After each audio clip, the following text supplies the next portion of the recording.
He could be the next Conor McGregor star. I want that world title. All laugh all you want and say I'll never be champ. You gang of mushrooms.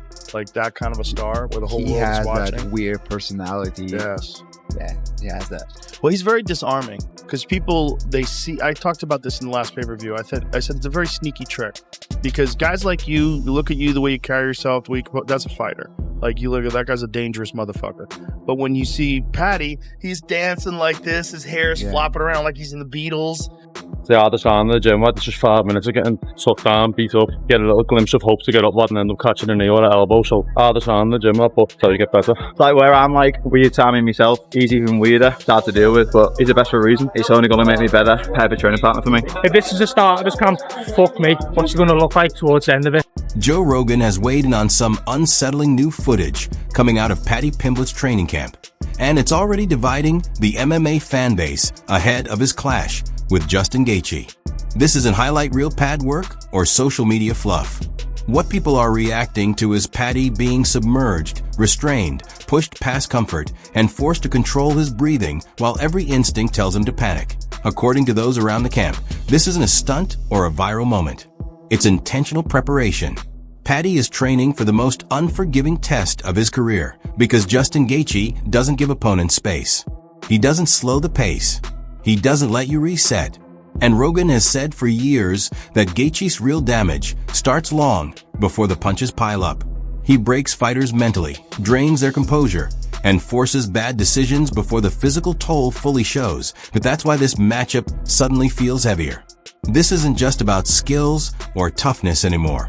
It's about whether Paddy can stay composed when everything inside him is telling him to unravel, against a man who thrives on making that moment arrive as fast as possible. Gaethje, Paddy, what do you think it looks like? Oh man, more skilled, more experienced, I think better fighter all around, Justin Gaethje. But I also have been on record and said that Paddy Pimblett is better than a lot of people think he is. You know, because of his haircut and the way he talks. And when I fought him, he's better than a lot of people give him credit for. He's got long reach, good kicks, pretty darn patient and composed in there. But Gaethje's a whole different animal. So if I had to bet, I'd go Justin Gaethje, interim champion. And then he beats Ilia Topuria later on this year. I think Paddy's going to beat Justin Gaethje. Easy. Wow. Really? Easy? Yeah, easy. That's a crazy thing to say because Justin Gaethje's a fucking animal. Yeah, but he doesn't know how to grapple, and Paddy knows But he's a Division I wrestler. He knows how to grapple. You don't think he knows how to grapple? He just chooses not to. Did you ever saw him submitting someone? I don't believe he's ever submitted someone, but I think that's because he likes to just crush people. If you have the ability to submit someone as soon as you can, you would do it. Damn, what could be next for Paddy? Ilya says he thinks Paddy kills Justin Gaethje. I don't think kill him, dude. Justin Gaethje is so fucking solid. But again, 5-round fight, 2, 3, 4 rounds into the match, and Paddy does score a takedown. Now he's got maybe Justin Gaethje on his back and half guard. That's very plausible. Justin forgets he fucking wrestles. He definitely trains it, but you could see why Ilya thinks that a little bit. Plus, Justin Gaethje's 36, Paddy Pimblett's 30 years old. But again, you can't count Justin Gaethje out. He could knock Paddy the fuck out. I would lean towards Justin. He's stepping in with someone who is completely at home in disorder. From a stylistic standpoint, this is a nightmare matchup. Gaethje operates on pressure, crushing leg kicks, violent boxing, and non-stop forward momentum. He doesn't need to be flawless or flashy. He just needs to make contact, disrupt your rhythm, and keep you uncomfortable long enough for mistakes to appear. Paddy operates in chaos too, but it's a different kind. His success comes when fights turn messy in a way that allows grappling, scrambles, and moments where imagination matters more than structure.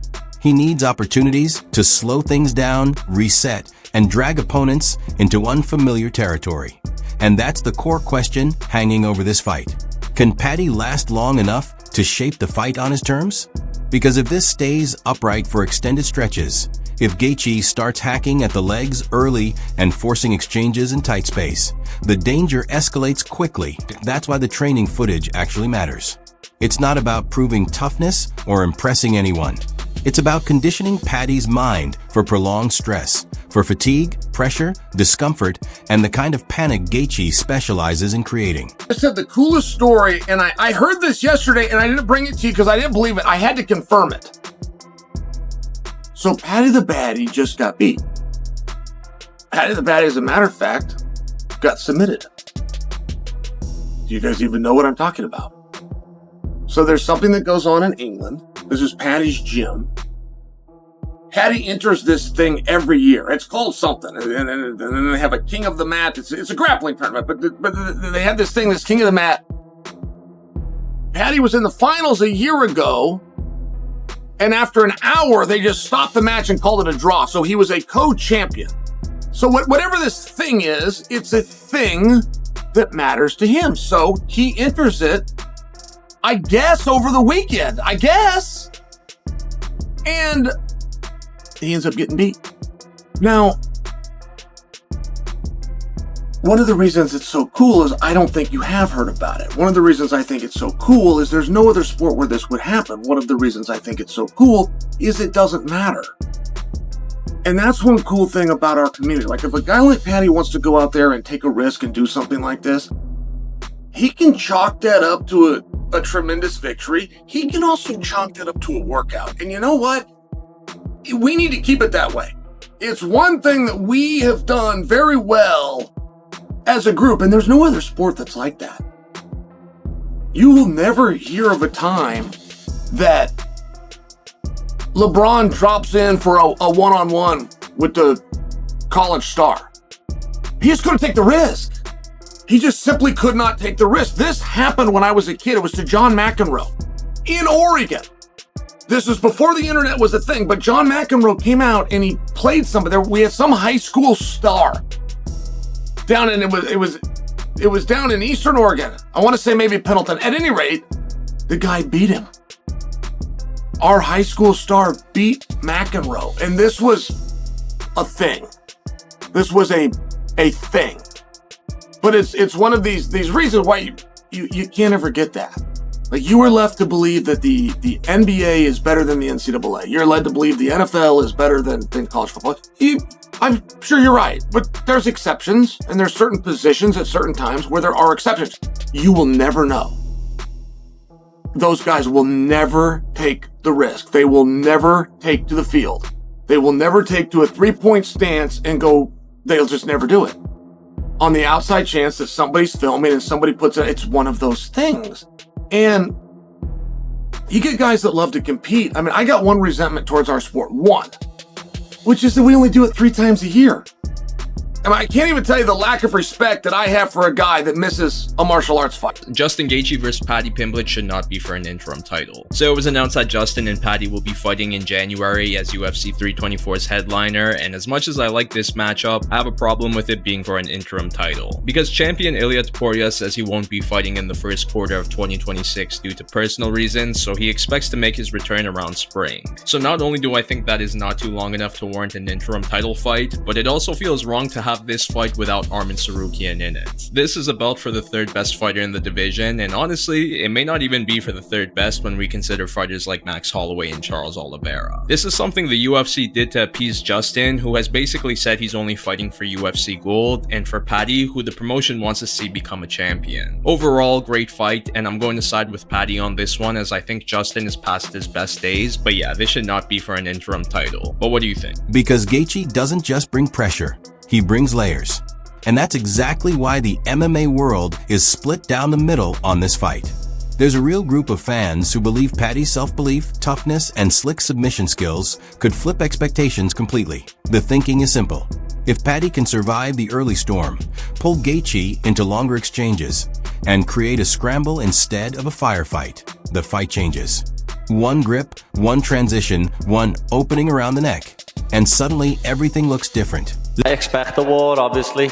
Like, Justin Gaethje is one of my favourite fighters to watch. He's your favourite fighter's favourite fighter, and it's going to be a pleasure to get in there with him. I'd love to have a brawl for 5 rounds. As he said, him versus Michael Johnson, how he introduced himself to the UFC. I'd love to have a fight like that, but I don't think it'll pan out that way, but let's see what happens. Hopefully, I'm getting a performance bonus and a fight of the night bonus. Rumors have been swirling that Justin Gaethje is injured. A few videos have surfaced of him diving and cracking heads with someone which wobbled him bad. Do you have any inside information? Have you not heard of this? Okay, actually, I got to be honest. I thought you guys were talking about. I thought he was going to ask about. I saw a bunch of pictures about this thing. Yeah, the ingrown hair is what he's claiming. Okay, ingrown hair and a bit of brisket. Yeah, brisket. Yeah, a little brisket on the chin. Because they said he had herpes on his mouth. He's like, I was eating brisket and I had an ingrown hair. If that is an ingrown hair, that's the gnarliest ingrown hair I've ever seen. That makes like a little red dot on your neck if it's an ingrown hair. He had a crater in his neck. I don't know about By the way, could you imagine, just for a moment, do you know where I'm going with this? Yeah. Do you know where I'm going with this? I do know exactly where you're going. Enter Armin. Yes. Enter Armin. Yes, it's time. Now, is Armin ready is the thing. That when he walks some out of those videos. No, I'm like, oh, fuck. Enter Armin. Enter Armin. Walking out there eating a fucking turkey leg. I mean, come on. This fight could swing in two completely opposite directions. For some fans, it has the potential to become one of the biggest shockers the UFC has seen in years. For others, this is the moment where the momentum around Paddy finally crashes into reality. Because if Paddy loses here, it's more than a single defeat. It resets the narrative. The talk of fast-track title shots disappears. The favorable matchmaking ends. What's left is the unforgiving truth of elite lightweight competition that on the other side, the stakes are just as heavy. For Gaethje, this is about protecting everything he's built. A loss to Paddy would force people to reevaluate his standing entirely. A win, however, reinforces his reputation as one of the division's most dangerous and respected forces. That's why the pressure cuts both ways. Joe Rogan has said for years that fights like this reveal a fighter's core, not when conditions are perfect, but when someone is coming forward with bad intentions and no plan to slow down. Paddy knows exactly what's on the line. Gaethje knows exactly what he's coming to do. And after seeing that training footage, one thing is undeniable. This matchup has moved past hype. This one is serious.